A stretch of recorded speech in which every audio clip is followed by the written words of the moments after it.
and focus. Me karakia tātou. Whakatakata hau ki te uru, whakatakata hau ki te tonga. Kia mā kena ki uta, kia mā taratara ki tai. E hea ki ana te a tākura, he teo, he hoka, he hauhu, ti hei mauri ora. And sit down, thank you, and I'll hand over to this team. Good morning, everyone. So we're Learning Prefects for 2024, and we're excited to welcome you all to the Special Study Skills Seminar. So today we have a panel of Year 13 students who will be sharing their tips and strategies on how to manage your time efficiently, especially when balancing studies with extracurricular activities.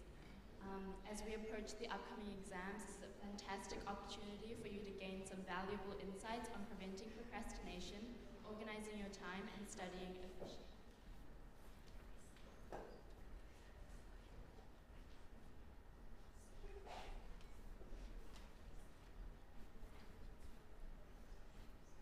So our first question is, what are your current study habits and how effective do you find them? What I do is do a lot of past papers, and when I try to understand the content, I usually ask teachers a lot of questions so that I really comprehend the subject, and when I do the past papers, it'll be more helpful because I know what's going on.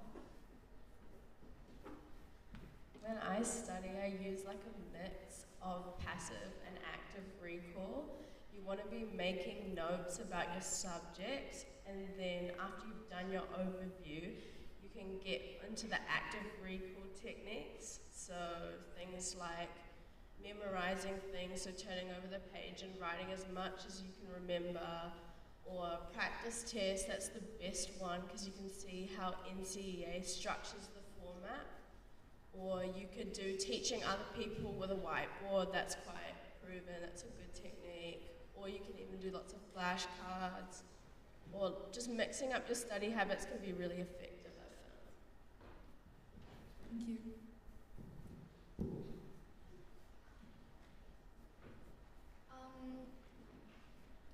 Next question. How do you prioritize your tasks and manage your time during study session? How I prioritize my tasks is based on like deadlines and how well I know the subject. So let's say I have a physics test coming up and a stats test coming up, and if I'm worse at physics, I'll try to tackle that first because that gives me more time to practice the questions, ask teachers, search up the answers, I don't know.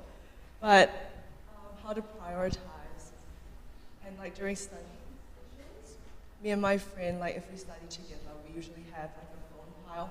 So we have phones in the middle, we try not to use them, and instead of going on like Instagram or TikTok, we talk to each other.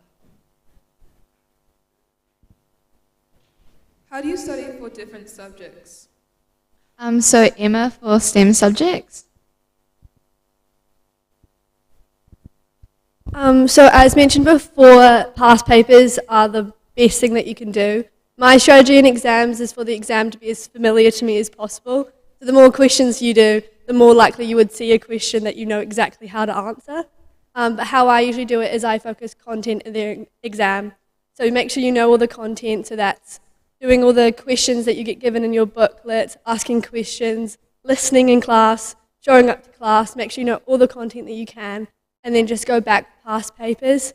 For school exams, I just go through the school exam ones and then NCA ones because you don't want to run out of past papers and then you know all the questions.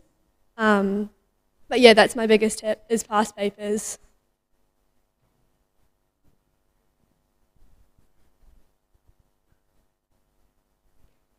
Same question.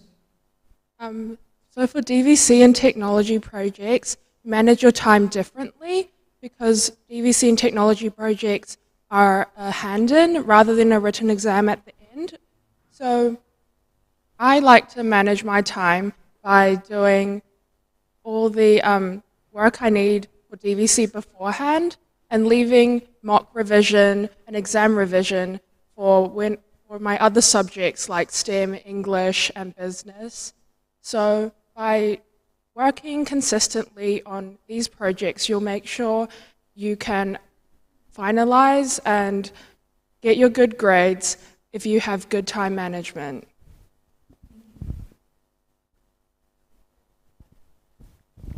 It's really similar for arts, actually. It's just a folio hand-in at the end of term 4, or at the beginning of term 4.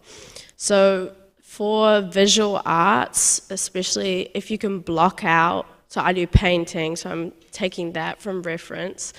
If you kind of know how long you spend per painting or per photograph or per sculpture, you can block your time out within your schedule and put that between your studying for mocks. And so for an A4, it might take me about 1 week to 2 weeks to finish, and I'll always give myself more time to finish this before I get a whole board done. Don't underestimate it, because you can get sick, you can, need more paints or need more clay or need more materials. So block out your time with that before your hand-in is due, and kind of estimate how much time you need per project, and then you can get it done in ample time. So for commerce subjects, I try to get all my resources together and all like the past papers together about 3 to 4 weeks out from the exams. And then I think the most important thing for those subjects is to learn the structure of the questions and making sure you know like the ins and outs of how to answer the questions, and kind of like revising the structure of the paper and like what sort of questions you're going to get asked, because I find it quite repetitive here and there. Something that I just want to add for all subjects, a little trick is if you're like quite intimidated getting into a paper, is go to one of the early ones, or go to the ones and look at the assessment schedule, look at what you actually need to know, look at the structure, look at exactly what you need to have for excellence and merit and achieve, and make sure you're hitting those points when you go through the next exams, because there's no point knowing everything if it's not in the exam. Just make sure you know everything that will be in the exam.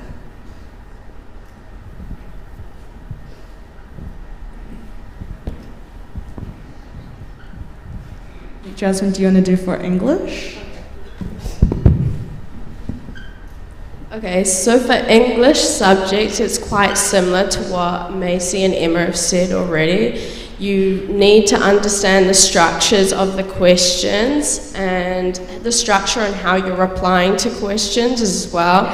So whatever you've been taught in class, use highlighters. So for the actual English subject, use, your pedal structure or peel or whatever you do per paragraph. Go through when you're doing your practice test and highlight how much of each bullet point you're actually saying, because sometimes you can forget how much you've talked about. So use that and go back through past papers, highlight questions, essay questions you would answer, practice those, practice mocking up plans of how you would answer an essay in speed timing, because you don't have much time. Familiar and unfamiliar exams are slightly different. Unfamiliar, you just want to practice those texts a lot. Make sure you get those references from your teacher, because you don't see the text on the actual website. Get lots of feedback from your teacher, because with literacy subjects, your wording is what matters. So if you're phrasing something wrong, it's really important to get that checked before the mocks, or make sure you've got everything and you're confident with your answers. I'm trying to think of anything else. So our next question is, how do you handle distractions while studying, and what methods do you use to stay focused? I think I can say for everyone that probably our biggest distraction is our phones. So probably just like, I try and just put it in another room and then just study, because I find that even if I put it on do not disturb or just next to me, I end up looking at it. So just really just being in another room, or even another location. Going to the library last year really, really helped, because I feel like everyone's studying, so you feel really accountable.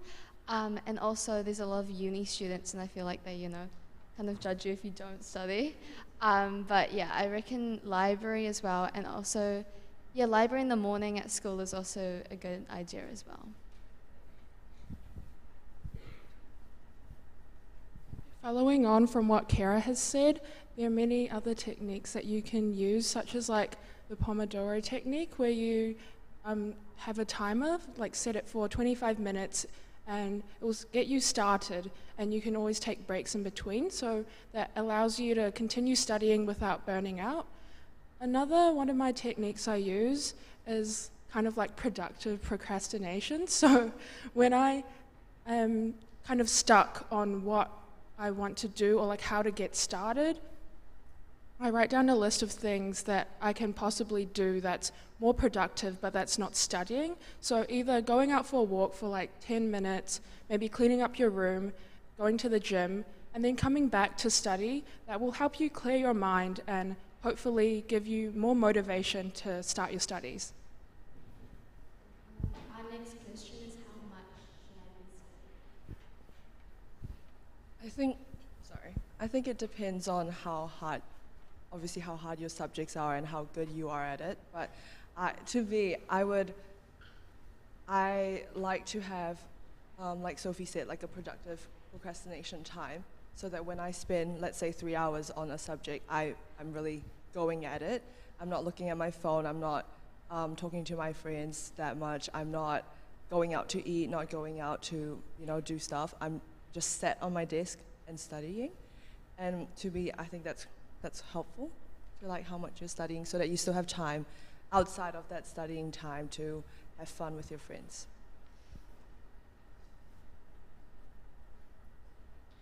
When should I start studying for mocks?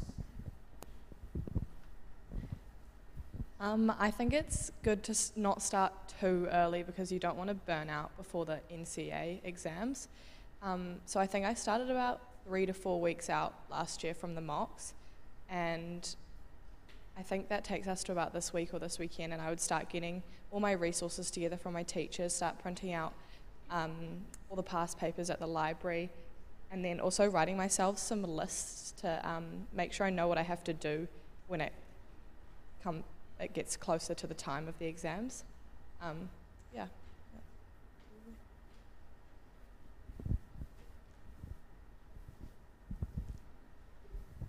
How do you plan your study schedule leading up to exams or project deadlines? I will go Elena first. Okay, so what I basically do is I have my calendar on my phone and also my laptop.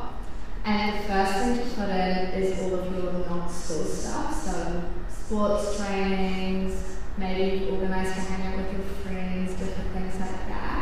And then you want to block out your study sessions from there.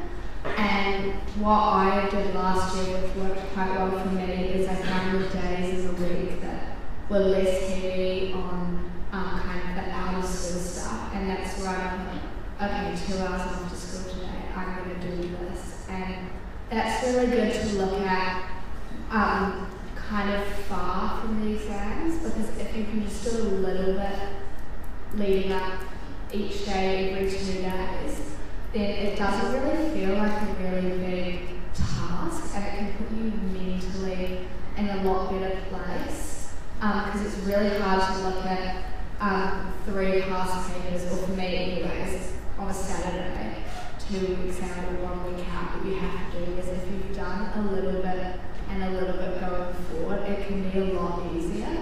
So I would definitely say having your calendar all set up, make it colourful, add little emojis to each thing so it doesn't look too hard, and really block out that time that you're going to spend on your studies. I do something quite similar, so I put in all my commitments, so sports, hanging out with friends, but what I do is I print out physical calendars, and when we get the mock timetable, you put in your mock exams, and I work backwards.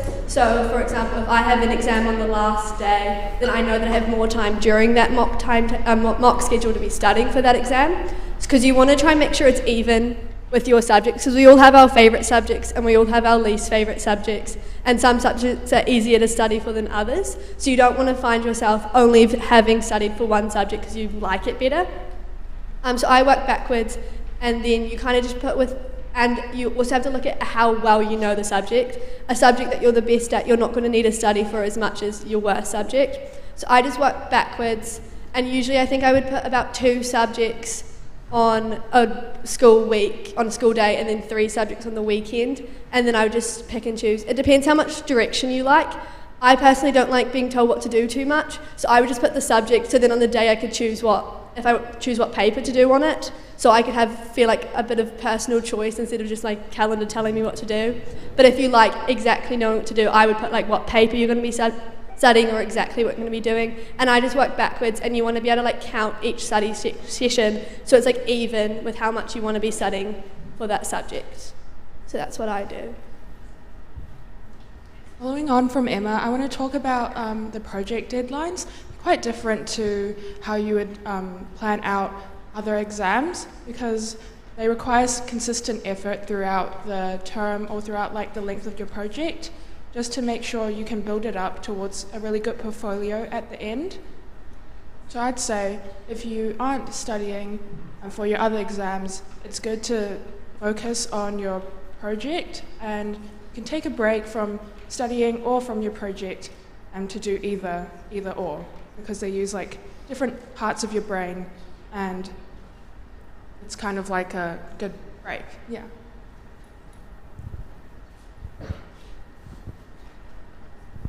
So our last question is, how do you balance study time with other commitments such as extracurricular activities, part-time jobs, and social life? So one thing that I've noticed is the most underestimated thing is talking to your teachers. And I know this because every time that I do it, the teachers seem really surprised. But if you're gonna especially be missing even a day of school, let your teacher know a week in advance, something like that, and they will almost all the time give you the work that you're missing, give you notes on what you're missing, so that then you can catch up and you know that you're not missing out on anything. In terms of balancing studying, what I like to do is make sure that there's no kind of FOMO or missing out, but also you obviously want to get enough studying done. So the way that I do this is I like to study in the mornings, and then in the afternoons training goes there, hang out with friends goes there. Which won't work for everyone based on where you study best, but that's what I like to do. And I also like to make sure I've planned the hanging out with the trainings a lot earlier, so that that's locked in, and if something comes up later, I'll say no to that. And it's hard for some people if the training is at a specific time and you can't miss it, you need to make sure that you're making up for that study time at other points. So obviously the weekends for mocks are really good for that. And just make sure that everything's blocked out, everything's planned weeks in advance, and that's the best way. I think it's also just about holding yourself accountable. With like sports, you've made a commitment to that team, you need to be showing up to those trainings, so that's blocked in. That's like, you need to look at it that it's something that you can't miss, so you need to work around it. And then with hanging out with friends, obviously it's something we all want to be doing. So for me, it's always like, you got to make it a reward. Be like, if I do this practice paper, I can then go hang out with my friends. If I don't, I can't. So it's kind of just having that kind of mindset to make sure that you get stuff done and you still get to do all the things you enjoy. And also I think the biggest thing is your phone, as we said before, a massive distraction.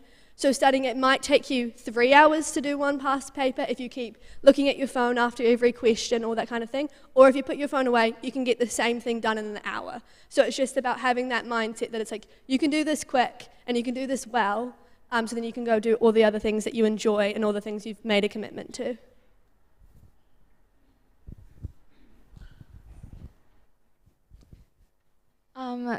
Should we ask some questions? Does anyone have any questions about anything?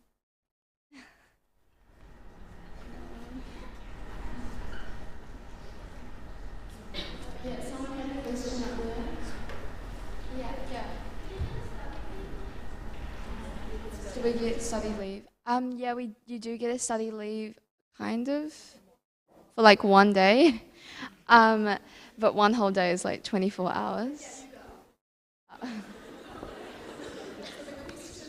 Do we get a study week? So later on, possibly today, I'm going to release the draft mock exam or school practice exam timetable, and you will see, year 12 and 13, that you're only required at school when your exam is on. So any time outside of that, you can use it as study leave, remembering that these exams coming up are a practice for you to get a taste of how you manage your time in the lead up to the real ones, which are in November.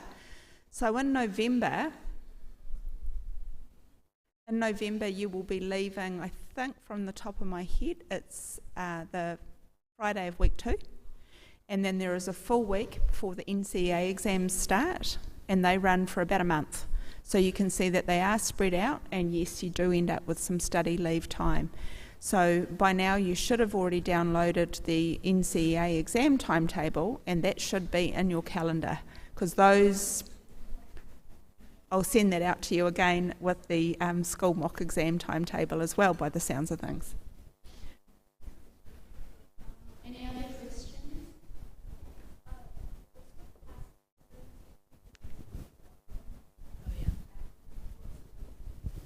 Yeah, of course. So active is when you're using your memory and you're not copying something down or making notes where you can look at the textbook, or so you're basically testing yourself and you don't have your references there. It's a good way to remember things without just passively writing them down. But you need to use both, mostly for most subjects. Writing notes gives you a good overview of everything in the topic, so your memory's all organized with all the sections you need. And then once you've got a good grounding, so after you've highlighted things, read through textbooks, made more notes, even doing past papers with the answers right there and constantly looking at the answers is still passive because you're not testing yourself. So after you've got a good grounding, start doing the active recall, so testing your memory, flashcards, flip over the paper, write as much as you can from the day you had at school, even coming home, having like a practice book, writing as much as you can remember from class, because we forget a lot of what we learn. Teaching other people without your notes and then going back and see how much you miss, so pretending to be the teacher and how you would phrase that is really helpful. There's a lot of other study techniques out there, you can type them up, but those are kind of the main ones. And then past papers in study conditions in your own house is proven. So have fun, guys. Cool.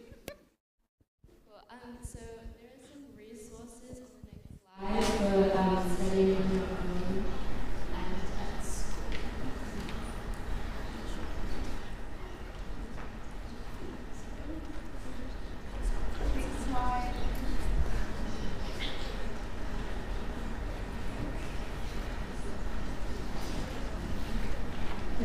Here are some resources.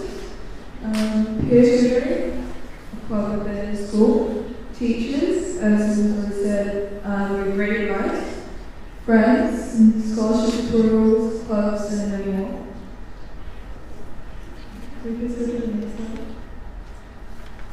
And this is just a place you can find some past papers as well, as a QA.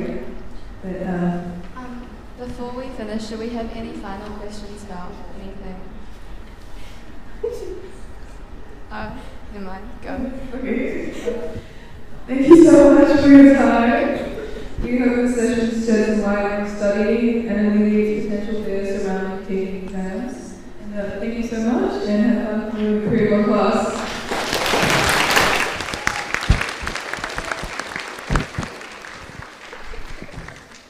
On behalf of all of Year 12 and 13, I'd like to thank you all for putting this together. It is so useful and generous of you to share and give some insight how you prepare yourselves so that you don't have that panic for exams, and I know all of you do well in exams, so thank you so much for all of those insights. As I said earlier, that information, I'm going to email it out to you today so that you can feel prepared. I'll send with it again another little grid that you can fill in if you want to keep working on that calendar of allocating your time, particularly in the next sort of 4 weeks, and then again until the NZQA exams, NCA exams in November. I just also wanted to advertise to you that there is an optional exam preparation seminar in the hall after school, 3:30 till 5 p.m. It's a ticketed event, and tickets are on sale via the school website up the top where it says shop. I'll send you that link as well. That's run by an exam preparation expert called Patrick Sherritt, and I think some of these guys have been along to one of his sessions before. It is all about how to prepare for exams from a memorising exam content perspective. So if you're kind of going, yes, but how will I remember all of that in an exam? This might be a good session for you. I was a bit sceptical and went along to it and listened, and he does this visualisation technique where you imagine a room and you put down all your pieces of content that you want to recall in the room, and then you just in the exam go back into it. And I can actually still remember the things that I put in this hypothetical imaginary room. So yeah, it's good to try a range of different strategies, particularly if you think you're going to have a blank in an exam. Lots of things like how you can pace yourself, and a bit of self-care as well. So I'll send that out for you today as well. Let's just stand really quietly for our closing karakia, and then you can go off to class.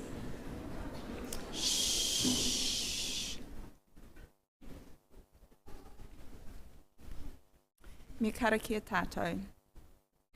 Kia whakairia te tapu, kia watia ai te ara. Kia turiki whakataha ai, kia turiki whakataha ai. Homie, hui e, tae ki e. Have a great day, everyone. Good work.